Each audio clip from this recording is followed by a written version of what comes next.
Hello, hello, hello, everybody, and welcome to a special day with a very special guest and a happy Tuesday, everybody. I saw you, Brandi, going, doo, I doo, know. I like that doo. I know intro. it's a little bit of a jam. It's a little Yeah. bit of a jam. Hello, everybody. We are on Facebook and YouTube and Instagram. And hello, Candria.20 and J Jamie and NF. Well, this is a hard one. NMFWTTG. So You got it. there we go. And thank you for joining. Here I was trying to make it a name. I'm like, Neftwin. No, never mind. Welcome everybody. Thanks for being here. Let's say hello. And come on in and say hi to Brandi. Evelyn, good to see you. Thank you for being here. Maria, thank you for being here. Also in the sunny California area. Thank you, Maria. I hope everything is safe with all the fires going on. And Jody, hello. And Jody, cousin Jody. Thank you, cousin Jody from the Tiki Talk.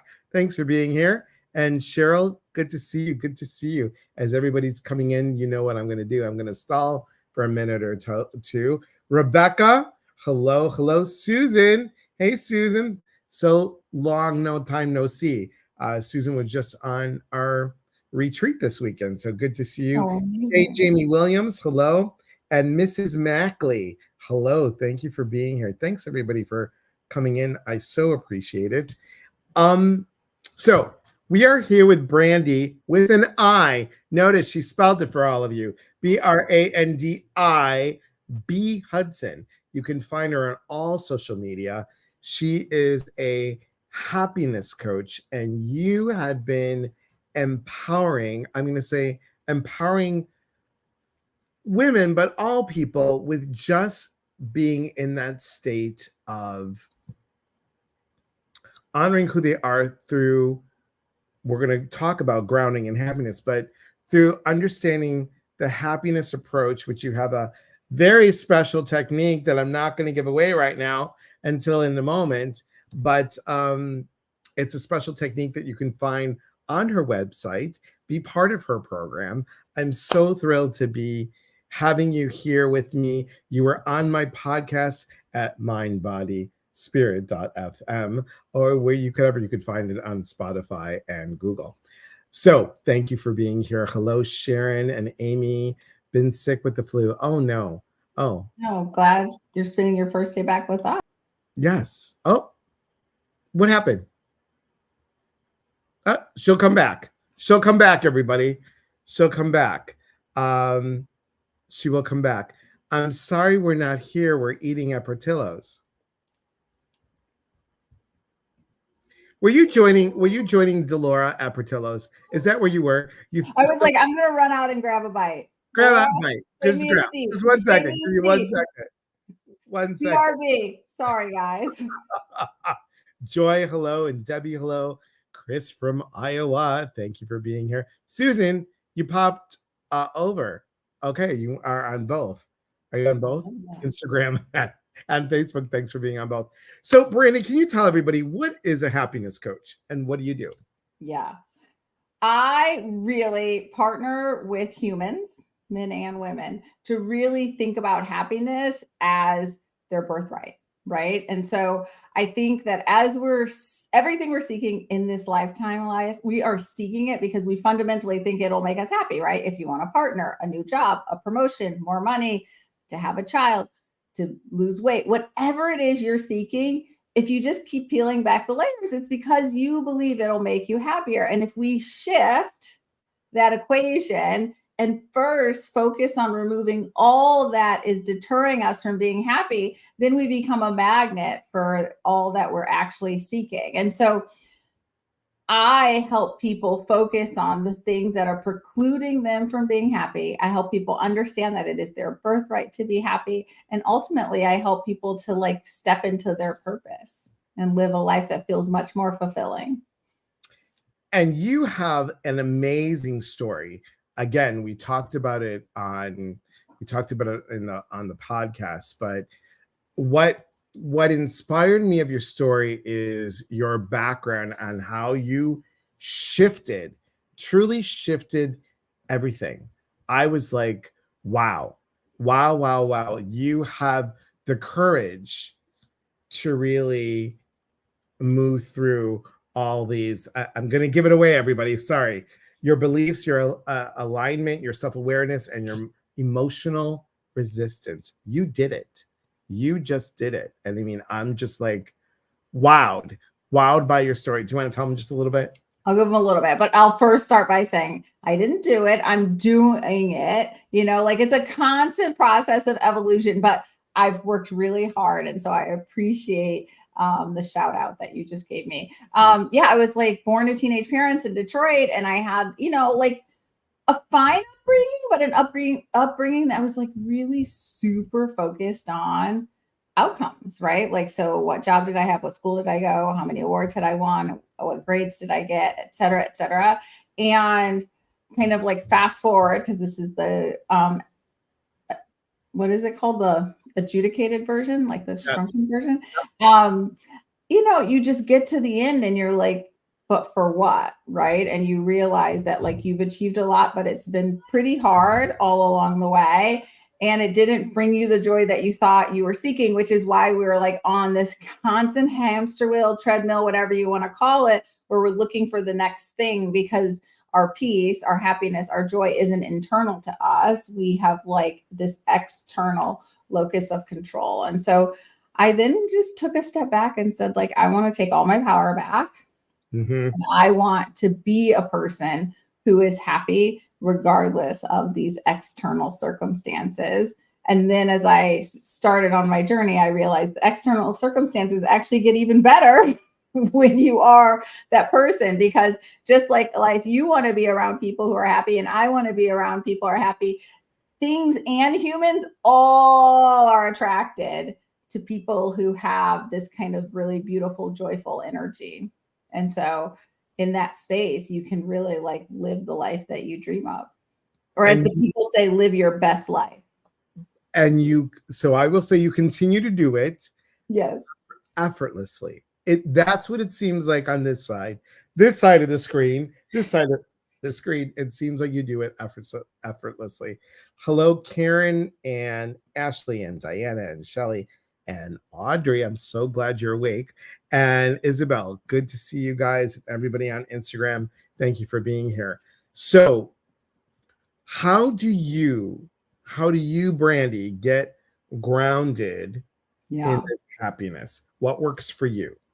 Yeah, I would say I have a pretty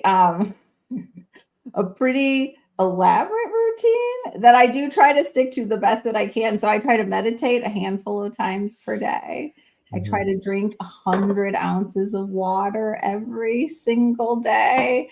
I try to move my body, right? Be in nature. I use actually grounding sheets to sleep on.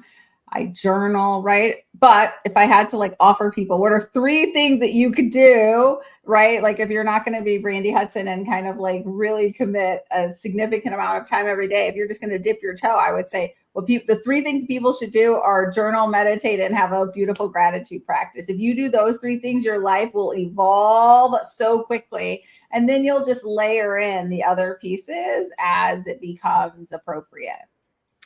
I find that when we do gratitude, because I'm all about the gratitude, I'm all about in the morning, I wake up, I do a gratitude prayer, or I do a gratitude statement.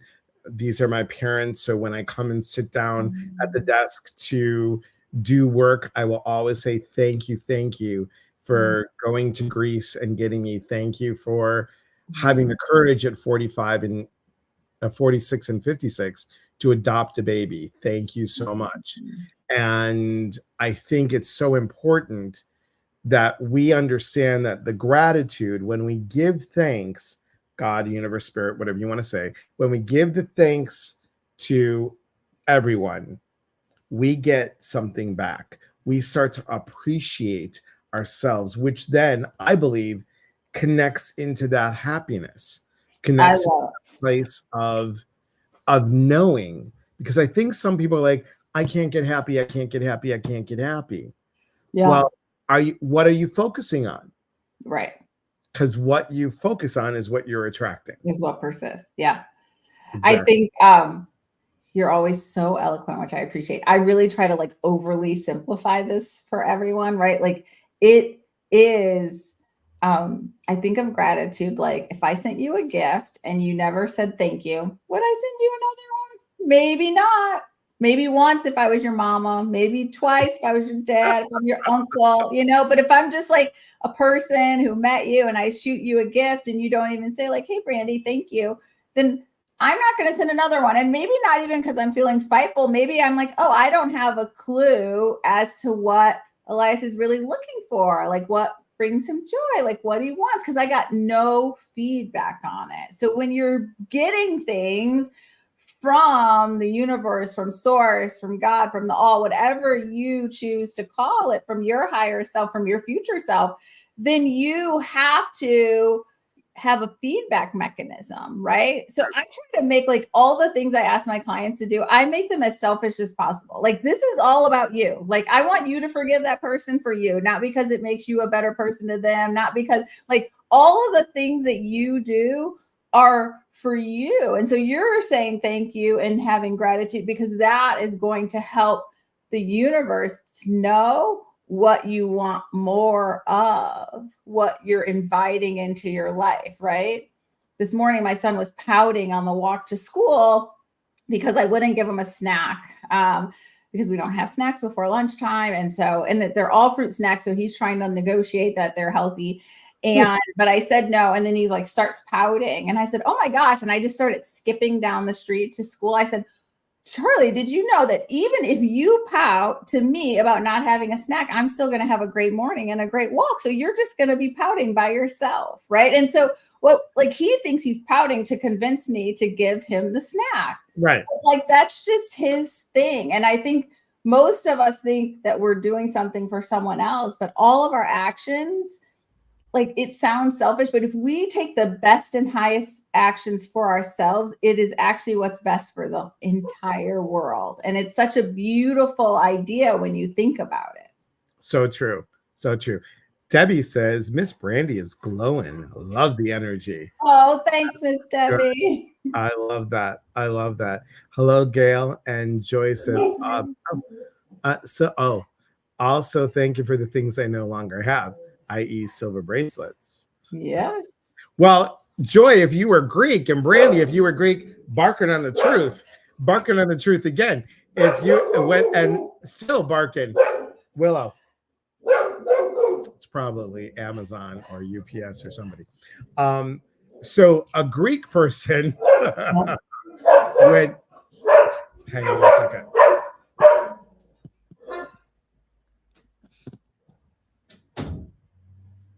Amazon.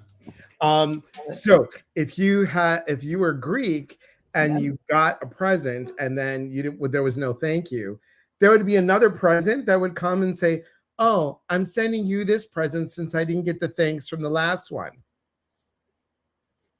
Would they say something like, because I'm assuming you never received it? That's what my culture would do. They'd be like, you must not have got it because I didn't hear from you. Look, let me just tell you, Greeks, Latins, and I'm telling you, African American, we all are good on that because I don't care if it's what hand gesture it is, but there is always a head roll.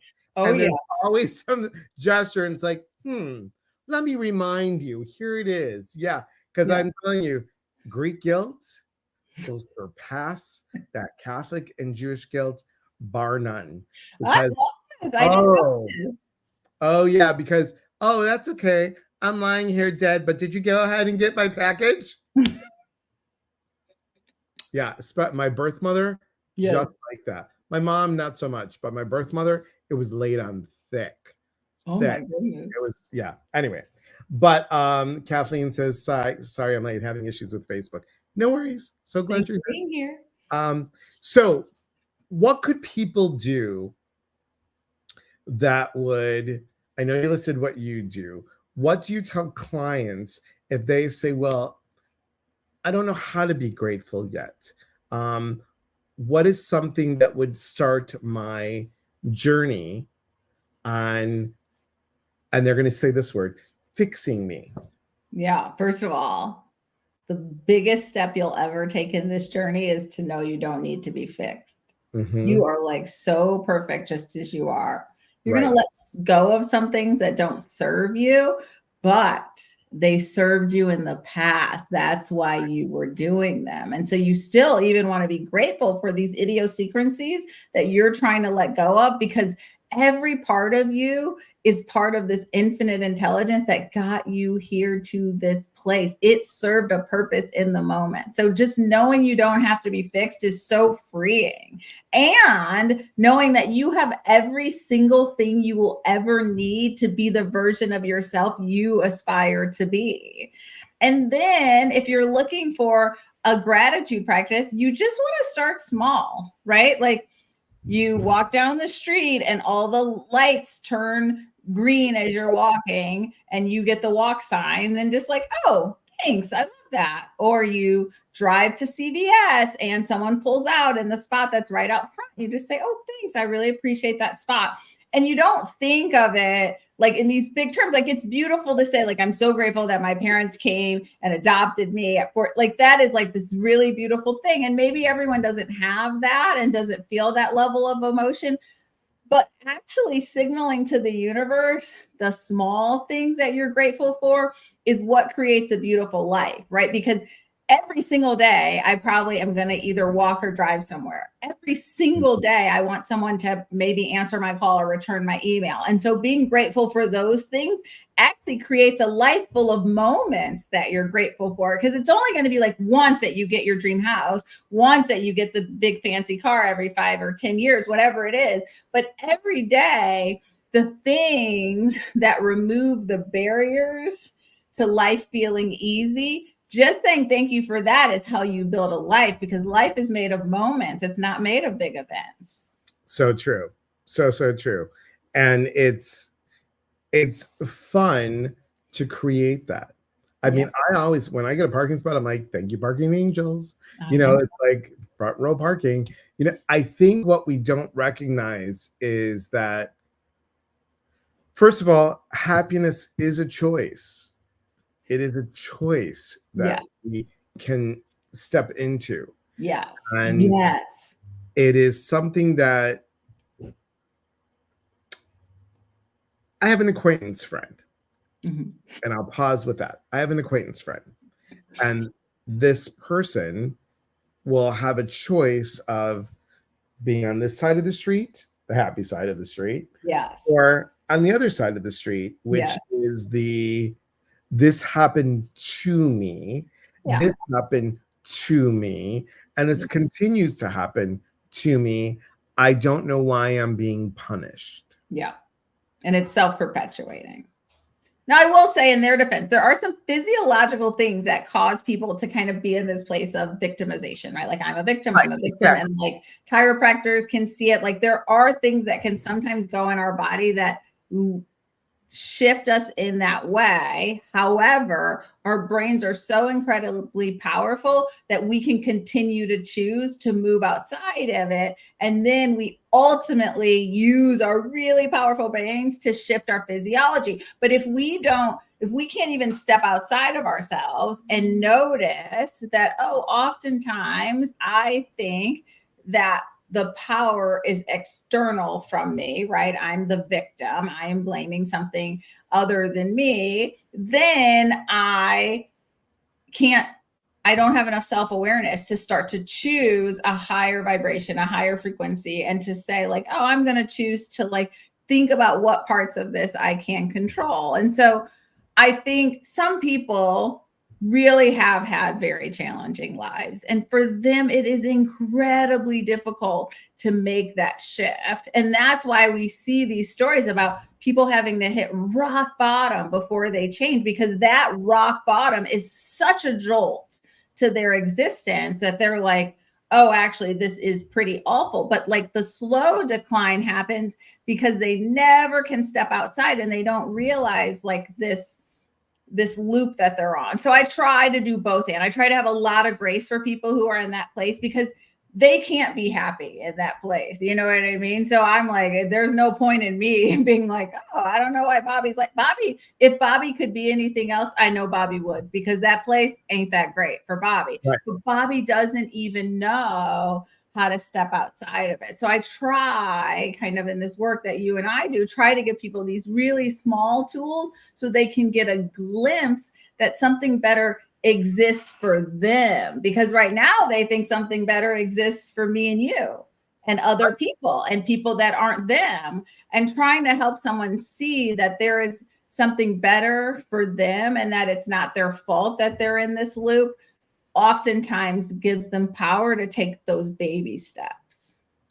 And you are on point with this, because I feel that when people say this happened to me, Yeah. I want to say, no, it happened for you. Yeah. Which is a shift. It's a complete shift. There are people that will say, I don't know why this happened to me. Well, if it happened for you, it happened for you for a reason. Let's find that reason. Let's find that piece. The people that are jealous, this is another one. Yeah. So Brandi, everybody's going to Hawaii. She's not, but well, she could. I don't know. Brandi's going to Hawaii, and I'm like, darn it, I'm so jealous.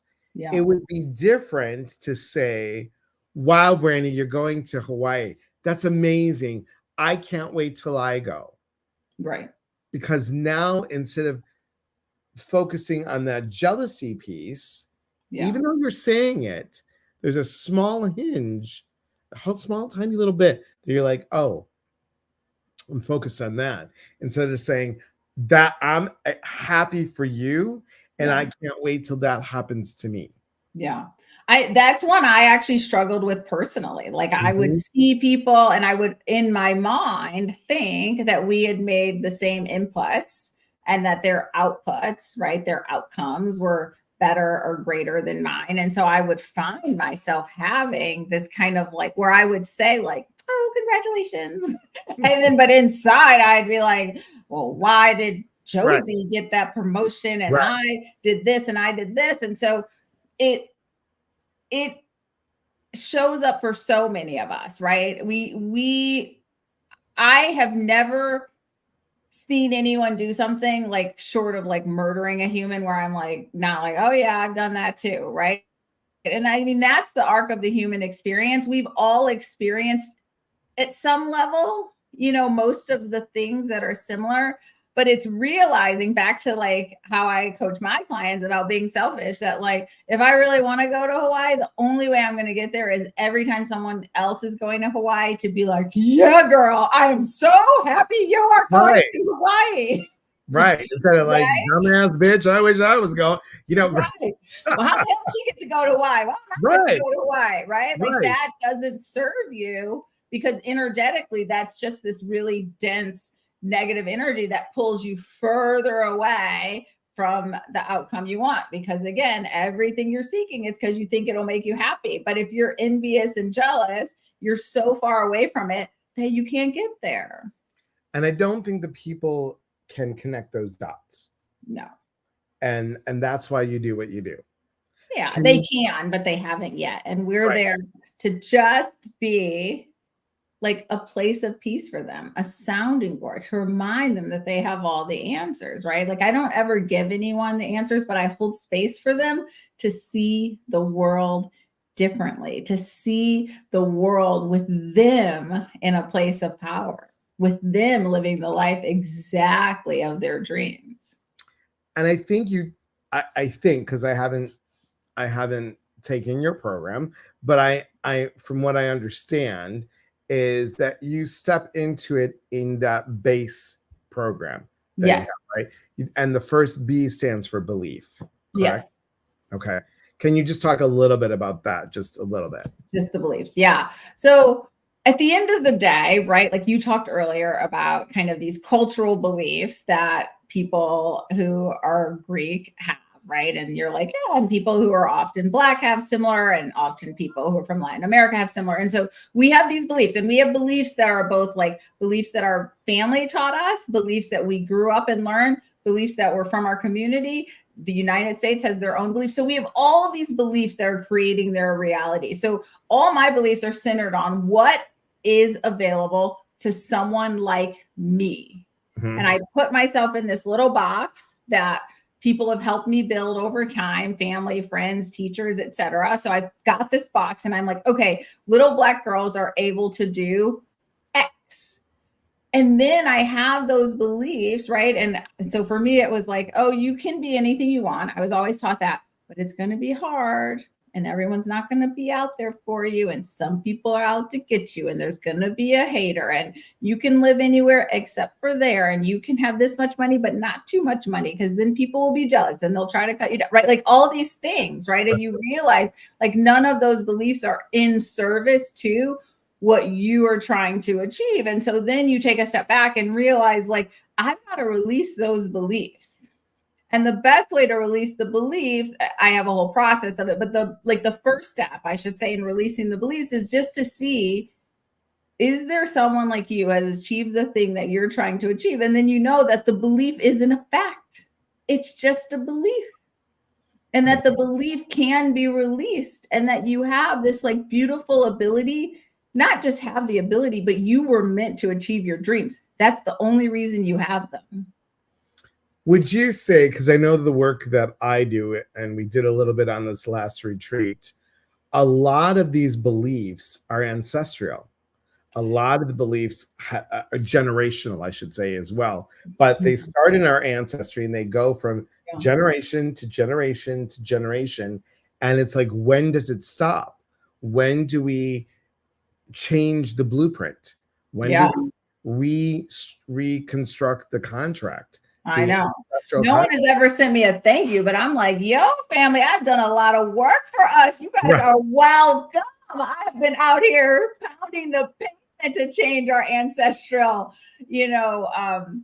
our future. Yeah, lineage, right? Because you do get it. And we know that, Eckhart Tolle calls it a pain body, like that there are certain like backgrounds and cultures like Jewish and Black, they have this like really strong pain in their lineage, and it shows up over and over, right? And you see it in all kinds of health outcomes, all kinds of disparities, all of these things show up, and they're I don't like to use the word hard, but they are when you cut those cords, they have the best upside outcome for you. Right. And so you really want to like think about like, what is mine, and what did like my great grandma just pass down to me? And I'm holding it in a way that I don't even have an awareness, because it's just literally in my DNA.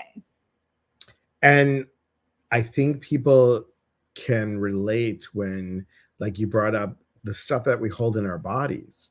Yeah. See where, things hurt, and like nobody has this history of being this. Well, guess what? If your wrists are hurting and it's not rheumatoid arthritis, and it's not arthritis, and you don't know why, have you done a lineage to see, was anybody ever a slave?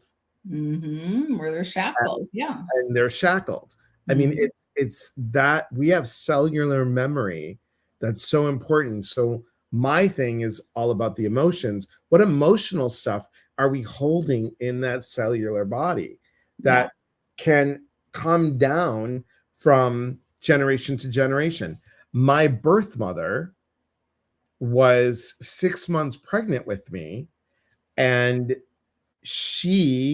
when she went to my birth father's family and said, "Hi, I'm pregnant, and it's your son's child," and they said to leave, "We don't want to hear from you," she told me when I met her that she wanted to take me and my half brother, who was a year and a half old, and go swim by herself, literally drown herself in the ocean with me. So what is that doing with me in utero? Oh yeah, like it's spiking your cortisol. It's that memory goes straight from your mother, right to you. And that's why these things, like when people are like, oh, the kid can't hear me, oh, the baby doesn't know, oh, that is not true. Right. That is not true.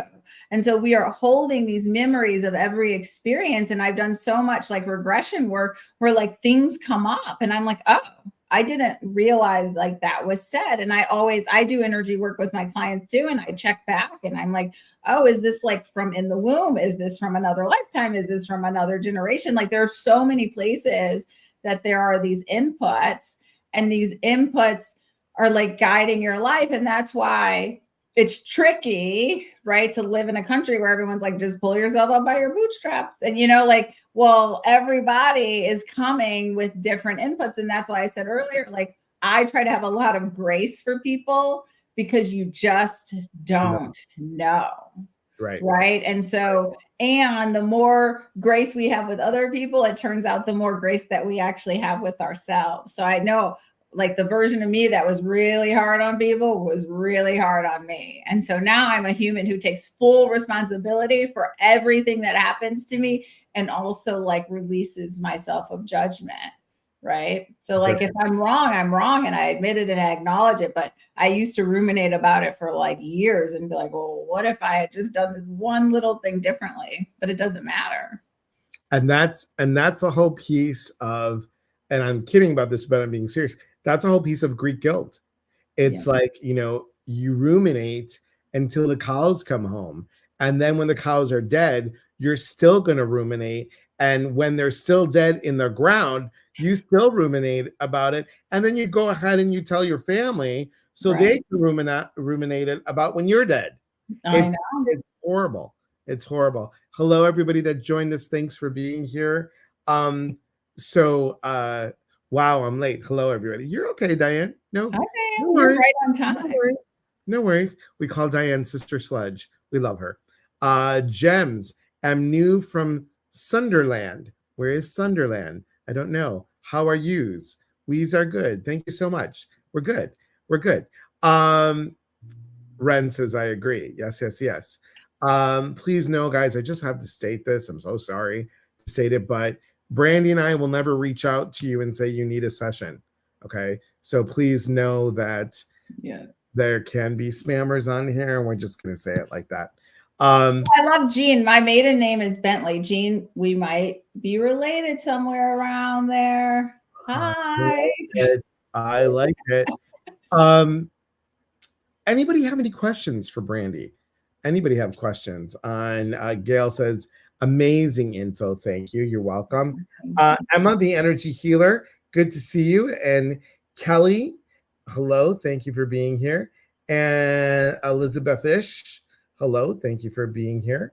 I appreciate it. Questions you guys have for Brandi about anything? I mean, she does it all, guys. She does it all. Let me tell you, it is amazing. Again, the work that you do and I want to say the heart that you put into your work. I mean, I've read and I've listened, and you do some amazing work, girl. You do some really good. Okay, so Karen says, how do you get out of a funk? Yeah, that's a great question, right? And the answer is going to be like, might feel too simple. However, I think, Karen, what you really want to do is every day, like wake up, first of all, every day wake up and write out how you envision your life for the day, right? So let's say you have like 5 appointments or whatever, and like one might be like to get your driver's license. So I'm going to go to the driver's license or Department of Motor Vehicles, whatever, and the line's going to be short. And I'm going to go to the supermarket and I'm going to like be in and out in 5 minutes. And so if you start telling your brain what to expect out of your days, you're over time going to start to see A, how much power you have, and B, that you shift, right? And then I want you to layer in this like really beautiful gratitude practice where it's like, okay, I'm going to find 3 things today that were just so amazing, right? And then I think, obviously I'd have to have more context, but if you feel as though there is something in particular that more often than not drives that funk, then you want to think about like maybe maybe that is guidance from your highest self to like try to shift that situation. And then how can you build a plan? Because obviously it's not immediate, or you would have already done it. Build a plan to shift those circumstances. Excellent. Yeah. Excellent. Excellent. I'm looking here. Diane said, oh, there we go. How do we cut those ties once we find some old stuff from the ancestors? Well, I think this is Elias's like very special work, so I might defer to him. I have some energetic things that I help people do, which aren't like really valuable to explain. But really, I think the first thing is set an intention to like release it, and then also like to ask your ancestors to release you. Right? Like you really want them say, like, I am here for our greatest and highest good and purpose in this lifetime. I appreciate you guys bringing me to this point, and I ask that you take back anything that is heavy, and you guys like deal with that while I like move us forward. And really, our ancestors want to be great, but I would love for you to build on that. So agree 100%. And it's also, when you add into that, Diane, you would add that, you know, this no longer serves me. No longer serves me. And we do, I don't know if you were on it, Diane. No, you weren't. I was going to say, we do this wonderful retreat where we cut and release the old blueprint. So, and if anyone on here is adopted like I am, you have a blueprint from both sets, from the adopted parents and from the birth parents. So it's really about looking at what is it that you want and calling that in and letting go of those things that you don't want. You can cut an energetical cord. We can talk about that on another time, but it's fascinating work. Fascinating work. Joe says, hello. Susan says, Brandi, you are an inspiration. Thank you, Susan. I really appreciate that. Lori says, hello. How do you hold space but keep boundaries for people who want you to do the work for them? Yes. I mean, boundaries is like my happiest place, Lori. Like, I love boundaries because I think the first thing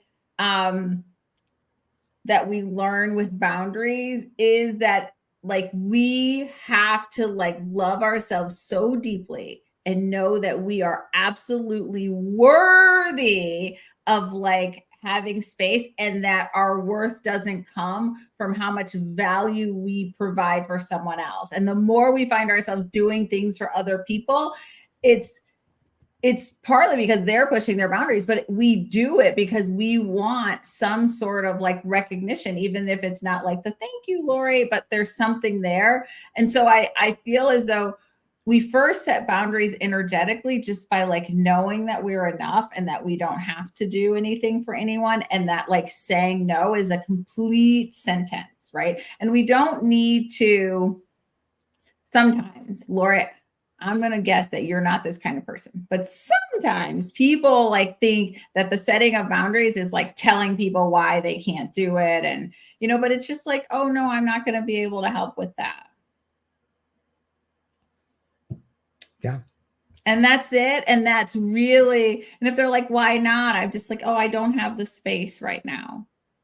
And never make it about them. I can't believe you're asking me. I can't believe you want me to do that. That's your work. Why would you do that? And like, you know how busy I am. Like, you're like, just no. Just be kind, be direct. Don't offer an explanation, because then that invites a debate. Does that make sense, Lori? I hope so. Lori says also, that is interesting about the adoption blueprint. My grandfather's adopted. Fascinating. Jody, oh, there you go. Is adopted too, but we know the biological family. Awesome. Hi, Lisa. Good to see you. Thanks for being here. Let's see. Miss Debbie wants to know, does she teach a course? Oh, Debbie, it's like I invited you on here. Yes. I do. I have a course called the Joy Blueprint, which you can find on my website. And then I also intermittently do like group online courses. I'm doing one at the end of the year about relationships. Or no, sorry. I'm launching an online course about relationships at the end of the year. I'm doing a virtual course just about like how to start off the year living your best life. So you can find it all on my website. And thank you so much for asking. I love that. And remember, guys, it's right below her name, Brandi with an I, Brandi, B as in Brandy, Hudson.com. Yes, so powerful. I love how you put that. Awesome. I found just say no works. Less is better. That is true, Maria. Because otherwise people want to debate it back and forth with you. But no, it's a complete sentence. Just no. It's a complete sentence. Elias, do you have any strong reaction to the ocean? I love the ocean. I love the ocean because my parents love the ocean. Let me go over here. Well, hello, Jennifer. Can you talk about enforcing boundaries? Enforcing. Oh, sorry. Boundaries. No, you're good. Okay, I guess I would need a little more context about enforcing because it lends itself to think that the other person has the power. Bingo. Because what they don't. You think you have to enforce it because you think that they have the power. Now, if it's your boss and they're like telling you like your job and you don't believe it's in your job description, yes, you have to sit down and have a conversation. But like if Elias like, Brandi, you need to like get me this by 2. And I'm like, hey, I can definitely get it by 5. And he's like, no, you have to by 2. I'm like, I can get it by 5. Like that, like there's no enforcing it. It's just like either like one of us is going to be disappointed and upset and it's not going to be me. Jennifer says, bingo is right. Yes, because guess what, everybody? One of my mentors told me, because I used to say, oh, well, this person took my power away. And she looked at me and she was like 5'2". She looked at me and came like this close to my face. She goes, really? I said, yes, I have to get my power back. She said, yes, get it back because you gave it away. You gave it away. And I'm like, But I what? Oh, I did, didn't I? I did. Dana, hi, Dana. Hope you're feeling good. Good to see you. She says, love the no. Sometimes you need to hear the no and just saying no and not just saying no to others.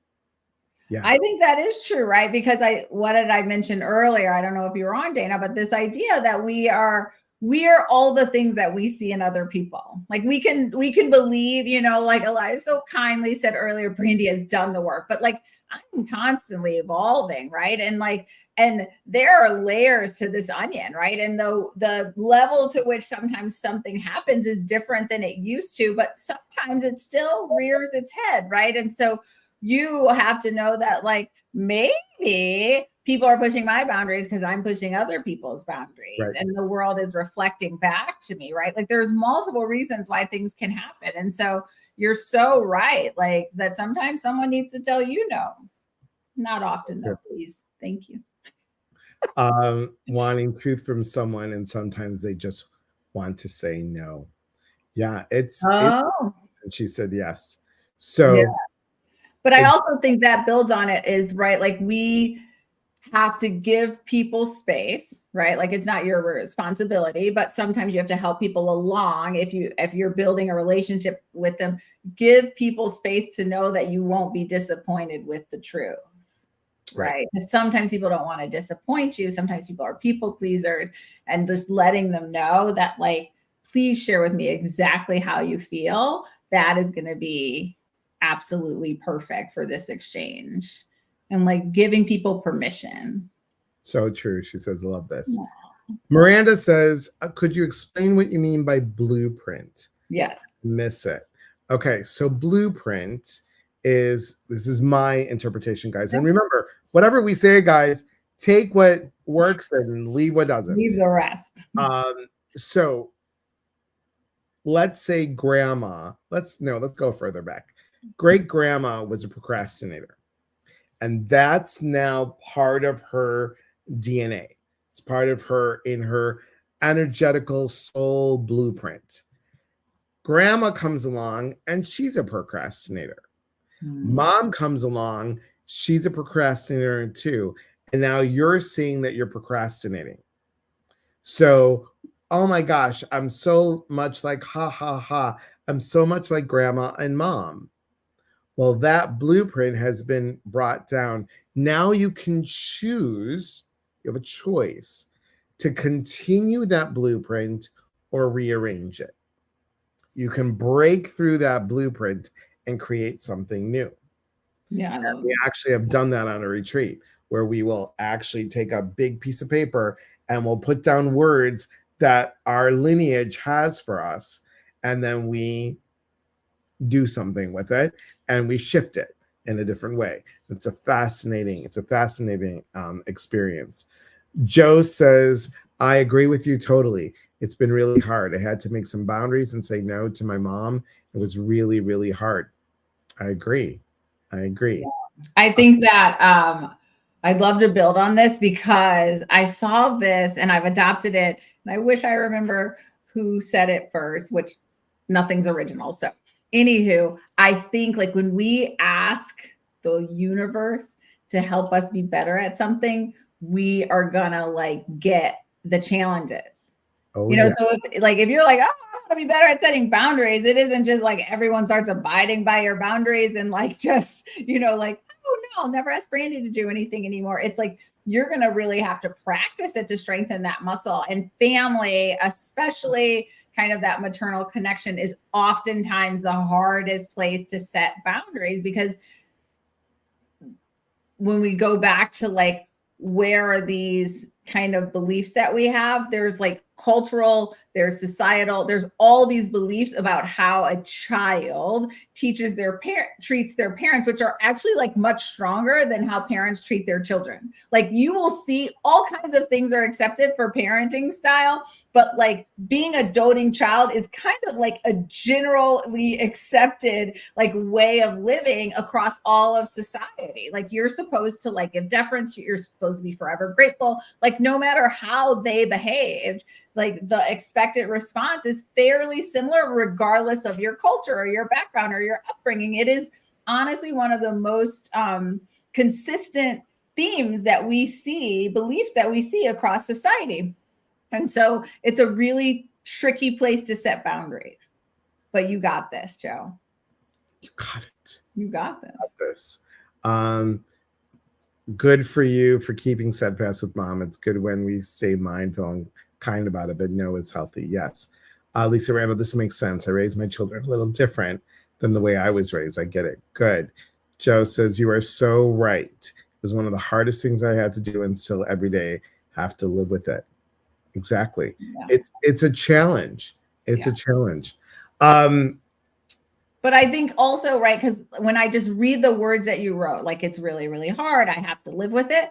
And I'm not telling you to shift that, but just really also remind yourself like of the value that you got from setting that boundary. Because if every time you talk about it, right, because our brain is listening to our words and it's creating this loop, right? If every time you're like, it was really, really hard and I have to live with it, and you're never saying, but now I no longer have to such and such. And now I'm able to, I got my time back and I'm able to like prioritize my own family out, or I moved away. And this I'm all making up. I don't know Joe's mom, but I moved away from this toxic, whatever it is. Like you want to remind yourself of why you made the decision if you choose to remind yourself about the challenge in it. Because when you disconnect the two and you just hold on to the hard part, you're less likely to create a long-term sustainable like new pattern, because your brain is like, oh, but the thing you did was hard and you're having to live with it. And then you might move away from something that was really good for you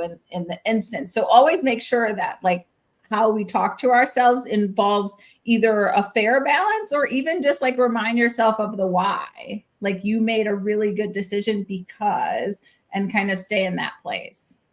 And the why really matters, you guys. It's really important because that is what gives you that oomph. It gives you that, you can look back and look at that aha moment and say, you know, I did this because of, Yes. I am, and fill in the I am. Remember, we talk about the I am: intention, action, manifestation. I am worthy. I am deserving. I am loving no matter what someone said. Oh, I'm being unloving by doing X, Y, and Z.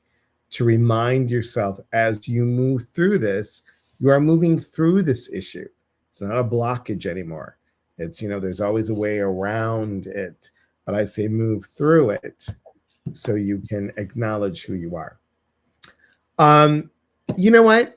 This goes by so fast. It goes by so fast. Again, everybody, please check out Brandi, check out her courses, follow her on social media. Are you also on the TikTok?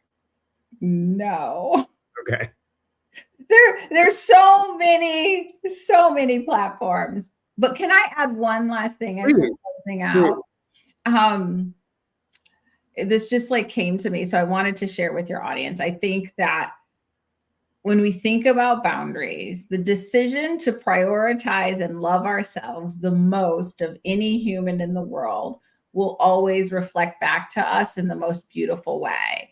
And no one will ever love you more or prioritize you more than you love yourself. And so if you find yourself like constantly in this space of like giving to others more than you give to yourself, you're going to live a life where you never experience the love that you really deserve. And so the gift of this lifetime is loving yourself deeply and then realizing that the world will reflect that back to you so beautifully. And that's what it's all about. And it's funny, we talked about that on the retreat weekend, that we talked about how loving self is important, because when you do that, you're in this heightened place. And then this is the part that's really important, guys. And then we can do it with another person with no connection of negative attachment that is, oh, I'm doing this because I feel guilty. I'm doing this because I was kind of forced into it and I really want to do it, but I got to do it. You are helping someone else because that's what you want to put out in the world. There's no other type of attachment to it. Loving self helps you love someone else. Dana says, Elias, thank you for having Brandi. My first of hearing her, and I love the energy. Thank you. Needed to hear this. So great. Thank you, Brandi. Thank you, Dana. Love it. I love it, love it, love it. Wow. This has been great. I'm so inspired to do some inner work with the things I heard tonight. Atta girl, Diana. Atta girl. And Marmo, you're going to have to watch the replay, girl. And I owe you a phone call, so I will call you this week. And everyone else, thank you for being here. Thank you so much for being here. Brandi, you are a joy and you make my heart happy. So thanks for being here. Appreciate you. And everyone else, remember, we are here to connect. And when we connect, we educate. And when we educate, we grow. There is unity in community. From our hearts to yours. Thanks, everybody. Come back tomorrow. Tomorrow, Pandora Pappas is on, and we're going to talk about being grounded in your intuition, and she has a new oracle deck that she has created. So you're welcome, Jody. And Jody says, yes, work. Need my workbook, please. Jody, yes, I know you do. And as soon as it's published, I will let you all know. It's almost there. Super excited. All right, everybody, have a beautiful night, and we'll talk to you soon. Take care. Bye, everyone.